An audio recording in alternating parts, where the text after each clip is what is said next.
Welcome to crunch the numbers. ഈ സെഷനിൽ നമ്മൾ നോക്കുന്നത് സോഹോ ബുക്സിൻ്റെ ബേസിക് സെറ്റപ്പിനെ പറ്റിയാണ്. Basic profile setup.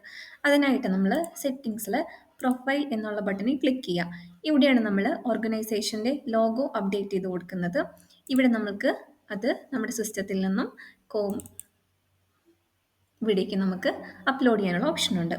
അടുത്തതായിട്ട് നമ്മൾ ഓർഗനൈസേഷൻ്റെ നെയിം എൻ്റർ ചെയ്ത് കൊടുക്കുക. നമ്മുടെ ഇൻഡസ്ട്രി ഏതാണോ ആ ഇൻഡസ്ട്രി നമ്മൾ ചൂസ് ചെയ്ത് കൊടുക്കുക. അതിനുശേഷം ഓർഗനൈസേഷൻ്റെ ലൊക്കേഷൻ നമ്മൾ ക്രിയേറ്റ് ചെയ്ത സമയത്ത് ഏത് കൺട്രിയാണോ കൊടുത്തത് അതേ കൺട്രി ഇവിടേക്ക് ഡീഫോൾട്ടായിട്ട് വരുന്നുണ്ടാവും. ദെൻ ഇവിടെ നമുക്ക് അഡ്രസ്സ് അപ്ഡേറ്റ് ചെയ്യാനായിട്ട് പറ്റും. നമ്മുടെ അഡ്രസ്സ് അപ്ഡേറ്റ് ചെയ്യുമ്പോൾ ശ്രദ്ധിക്കേണ്ടത്, ഈ ഇൻവോയ്സിങ് എനേബിൾ ചെയ്തിട്ടുള്ളവരാണെങ്കിൽ ഈ അഡ്രസ് ലൈൻ, അഡ്രസ് 1, അഡ്രസ് 2, അതേപോലെ തന്നെ സിറ്റി, പിൻകോഡ് ഇതെല്ലാം നമ്മൾ കറക്റ്റായിട്ട് എൻ്റർ ചെയ്യണം. എന്നാലേ നമുക്ക് IRP പോർട്ടലിലേക്ക് ഈ ഇൻവോയ്സ് പുഷ് ആവത്തുള്ളൂ. ഇനി നമ്മളോട് ചോദിക്കുന്ന വേറെ കാര്യം എന്ന് പറയുന്നത് നമ്മുടെ കറൻസിയാണ്. അതിനുശേഷം നമ്മുടെ ഫിസിക്കൽ ഇയർ, അത് ഏപ്രിൽ ടു മാർച്ച് ആണെങ്കിൽ നമുക്ക് സെറ്റ് ചെയ്ത് കൊടുക്കാം. ദെൻ നമ്മുടെ റിപ്പോർട്ടിംഗ് ബേസസ് ഡിഫോൾട്ടായിട്ട് വരുന്നത് അക്രൂവൽ ബേസ് ആയിരിക്കും. ക്യാഷ് ബേസ് ഫോളോ ചെയ്യുന്നവർക്ക് ആ ഓപ്ഷൻ മാറ്റി കൊടുത്തിട്ട് സേവ് ചെയ്യാവുന്നതാണ്. അടുത്തതായിട്ടൊരു ഫീച്ചർ എന്ന് പറയുന്നത് സോഹോ ബുക്സിൽ എങ്ങനെയാണ് നമ്മൾ ബ്രാഞ്ചസ് ആഡ് ചെയ്യുന്നതെന്നുള്ളതാണ്. ബ്രാഞ്ചസ് എന്നുള്ള ഫീച്ചർ സോഹോ മാറ്റിയിട്ട് ഇപ്പോൾ പുതിയതായിട്ട് ലൊക്കേഷൻ എന്നാണ് കൊണ്ടുവന്നിട്ടുള്ളത്. അപ്പം നമ്മൾക്ക് മൾട്ടിപ്പിൾ ലൊക്കേഷൻ ഉണ്ട് എന്നുണ്ടെങ്കിൽ ഇവിടെ ഇനേബിൾ ലൊക്കേഷൻ എന്നുള്ളത് കൊടുക്കാം.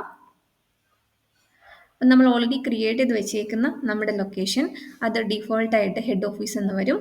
ഇത് കൂടാതെ നമുക്ക് വേറൊരു ബ്രാഞ്ചും കൂടി ഉണ്ടെങ്കിൽ ഈ ആഡ് ലൊക്കേഷൻ എന്നുള്ളത് കൊടുത്തിട്ട് ഇവിടെ നമുക്ക് ശ്രദ്ധിക്കേണ്ടത് ബിസിനസ് ലൊക്കേഷനും ആഡ് ചെയ്യാം, അതേപോലെ തന്നെ വെയർഹൗസ് ലൊക്കേഷനും ആഡ് ചെയ്യാം. ബിസിനസ് ലൊക്കേഷൻ എന്ന് പറയുന്നത് നമ്മൾ ഈ ലൊക്കേഷൻ ആഡ് ചെയ്യുന്ന സ്ഥലത്ത് തന്നെ പർച്ചേസ് ചെയ്യുന്നു അല്ലെങ്കിൽ സെല് ചെയ്യുന്നുമുണ്ട്. സെയിൽസ് പോയിന്റ് ഉണ്ടെങ്കിൽ നമുക്കതിനെ ബിസിനസ് ലൊക്കേഷൻ എന്ന് പറയാം. വെയർഹൗസ് ലൊക്കേഷൻ നമ്മൾ ഉദ്ദേശിക്കുന്നത് നമ്മൾ അവിടെ സ്റ്റോക്ക് കീപ്പ് ചെയ്യുന്ന മാത്രമേ ഉള്ളൂ.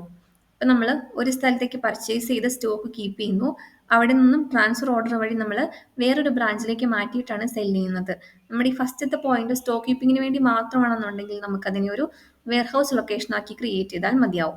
ഇനി അതല്ല, സെയിൽസും കൂടി ഉണ്ടെങ്കിൽ നമ്മൾ ബിസിനസ് ലൊക്കേഷനായിട്ടാണ് ക്രിയേറ്റ് ചെയ്യേണ്ടത്. അതിൻ്റെ നെയിം ഉള്ളത് കൊടുക്കുക. നെയിം കൊടുത്തതിന് ശേഷം നമുക്ക് അഡ്രസ്സ് ഇവിടെ അപ്ഡേറ്റ് ചെയ്യാം. അതേപോലെ തന്നെ GST, ഇപ്പോഴത്തെ അതേ GST നമ്പറിൽ തന്നെയാണ് ഈ ലൊക്കേഷൻ വരുന്നതുണ്ടെങ്കിൽ ഇതേ GST നമ്പർ നമ്മൾ ചൂസ് ചെയ്ത് കൊടുത്താൽ മതി. അതിനുശേഷം ട്രാൻസാക്ഷൻ നമ്പർ നമുക്ക് ഇതിന് വേണ്ടി പുതുതായിട്ട് ക്രിയേറ്റ് ചെയ്യുകയാണെങ്കിൽ ക്രിയേറ്റ് ചെയ്യാം, ഇല്ലെന്നുണ്ടെങ്കിൽ ഇത് തന്നെ അപ്ലൈ ചെയ്താലും മതിയാവും. അതിനുശേഷം നമ്മൾ സേവ് കൊടുക്കുന്നു. ഇങ്ങനെയാണ് ഒരു പുതിയ ലൊക്കേഷൻ ആഡ് ചെയ്യുന്നത്.